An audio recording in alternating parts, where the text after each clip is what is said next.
অক্সিজেনৰ অভাৱৰ বাবেই প্ৰসূতিৰ সৈতে ঘটিল কৰুণ ঘটনা। প্ৰসূতিয়ে কৈ আছিল অক্সিজেন দিয়ক, কিন্তু এইখনে হল নলবাৰী মেডিকেল কলেজ। আপোনালোকৰ যদি কোনোবা গাড়ী বিভাগৰ পেচেণ্ট আছে ইয়াত যাতে মাৰিব ইচ্ছা আছে আনিব, আৰু যদি মাৰিবৰ ইচ্ছা নাই বেলেগত আপোনালোকে ট্ৰিটমেণ্ট কৰিব। দুটা বাচ্চাৰ লগত এটা মহিলা শেষ কৰি দিলে ইয়াৰ বিপুল শৰ্মা নামৰ ডক্টৰজনে। এগৰাকী প্ৰসূতিৰ মৃত্যুক লৈ নলবাৰী মেডিকেল কলেজ হাস্পাতালত উত্তপ্ত পৰিস্থিতি।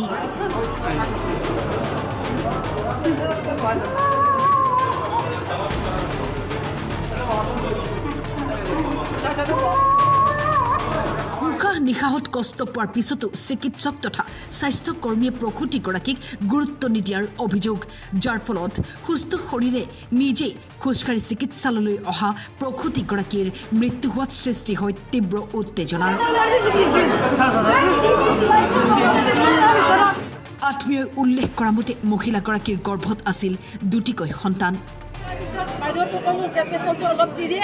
টুইন বেবী আছে, আপোনালোকে অলপমান চাব, আৰু তাই বিষ আহি আছে। তাৰপিছত কৈছে হেৰি হাজবেণ্ডে কৈছে আপুনি ওলাই যাওক।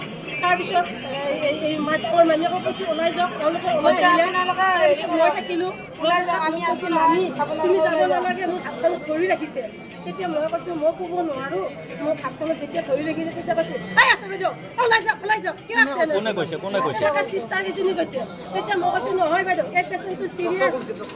ডক্টৰ তেতিয়ালৈকে নে এজন ল'ৰা আছিলে, মই নামখিনি নাজানো। তাৰপিছত সেনেকৈ কওঁতে তেতিয়া মই বাইদেউ এজনী কৈছোঁ যে বাইদেউ এই পেচেণ্টটো দুটা বাচ্চা আছে, আপোনালোকে কিয় এনেকৈ কৈছে, তেওঁ শুব নোৱাৰে। তাৰপিছত শুৱাই দিয়ক, শুৱাই দিয়ক। তেতিয়া মই শুৱাই দি কিনে মই ওলাই আহিলোঁ। অহাৰ পিছত তেওঁ পানী পিয়াহ লাগিল। পানী পিয়াহতে হাজবেণ্ড গ'ল, অকণমান পানী দি চিষ্টাৰ এজনী কৈছে যে পানী নিদিব। তেওঁক কৈছে যে মামী মোৰ অলপমান গাটো বেয়া লাগিছে, ওপৰৰ ফালে উজাই আহিছে, মোৰ অক্সিজেনৰ প্ৰয়োজন হৈছে, মোৰ উশাহ ল'ব পৰা নাই, মোক অক্সিজেন লাগে। এনেকৈ দিয়া নাই বেডত থৈ দিয়া। মহিলাগৰাকীয়ে কৈ আছে, মহিলাগৰাকীয়ে কৈছে বেডত থৈ দিয়া, খোৱাৰ পিছতহে আমি অক্সিজেন দিম। তাৰপিছত তাড়াতাড়ি অতি ৰুমৰ পৰা অক্সিজেন আনি আছে, আনি কেনে একদম পাম্পিং কৰি আছে। পুৰো 20 মিনিটমান সময় পাম্পিং কৰি আছে। 20 মিনিটৰ ভিতৰত তেওঁৰ মুখেৰে এই ব্লাড আহে, এই হাৱা দি কেনে আৰু ভিতৰৰ ফালে সোমাই দিয়ে। গোটেইকেইজন চিকিৎসক আহিছে, এতিয়া চব যিমান আছে চব আহিছে। বিপুলা ছাৰক ক'লোতে ছাৰ আপোনাৰ চোৱা পেচেণ্টটো আহিছে, এইজনী পেচেণ্ট ঠিক আছে মই আছোঁ ইয়াতে, এই বাইদেউহঁত আছে নহয় তেওঁলোকে ট্ৰিটমেণ্ট কৰিব এনে বুলি কৈছে। অক্সিজেন মানে আহোঁতেতো পেচেণ্টটো ধুনীয়াকৈ আহিছে, মাত কথা দিছে, আৰু অপিডিৰ পৰা খোজকাঢ়ি আহিছে। তেওঁ এতিয়া তাৰমানে ইয়াতে ট্ৰিটমেণ্ট তাৰমানে হোৱা নাই, আৰু লগালগ আহি পেচেণ্টটো যদি ট্ৰিটমেণ্টটো কৰিলে হয়, বা ইমান বাইদেউ দুজনী বাচ্চা আছে দুজন, আমি চাই লওঁ পেচেণ্টটো, তেওঁলোকে চালে হয় তেতিয়া হয়তো পেচেণ্টটো বাচি গ'ল হয়।